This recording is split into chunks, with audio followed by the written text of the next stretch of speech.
Hi, earlier today I was having a conversation with myself, and if you saw me then you would think maybe there's something wrong with her or something. But in that conversation, I realized that a lot of us have limited ourselves because of our attitudes, and we have so many people around us that have tolerated these attitudes, and so we feel like we are accepted and then it's a standard.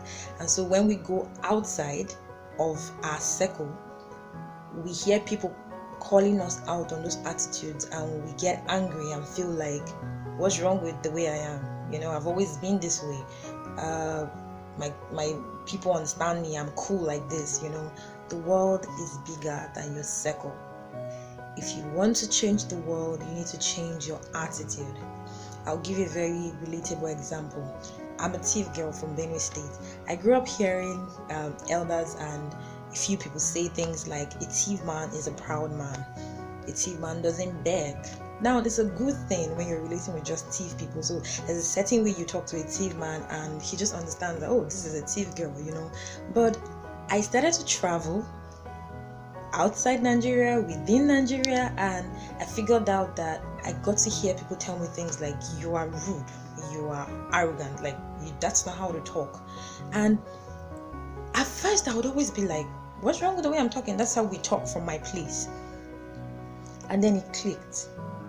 I had to tell myself, see, the world is bigger than Benue State, especially when you have a vision to transform lives. I cannot meet a Yoruba man and talk to him the way I would talk to a Benue person. And so I figured changing my attitude was a steep price to pay for the greatness that I hope to accomplish in my life. And so I worked on it.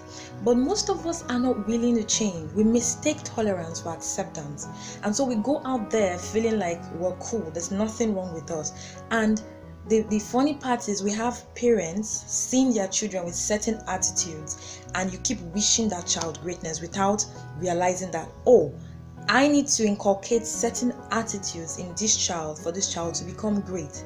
And what we fail to understand again is, as parents, our kids learn what they see rather than what they hear. So you could be telling your child that you don't talk to your mother like that, but you are talking to his mother that way, and so he feels like, okay, if daddy can talk to mommy like this, then it's cool for me to talk to a woman this way. So the child grows up and probably starts to have relationship and speaks to his girlfriend like she's trash, and maybe coincidentally he meets a woman that just feels like, okay, I should tolerate it just because this is an attitude. And so he grows up to transfer that same lifestyle and attitude to his marriage, and before you know, he has a child, the child is speaking, so it becomes a circle.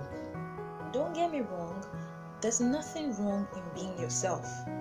I know that some people are going to say, are you saying I shouldn't be myself, I shouldn't be who I am? When being yourself affects the change you can make or the progress that you can make in your life, then I don't think you should keep being that version of yourself. You could be a better version of yourself.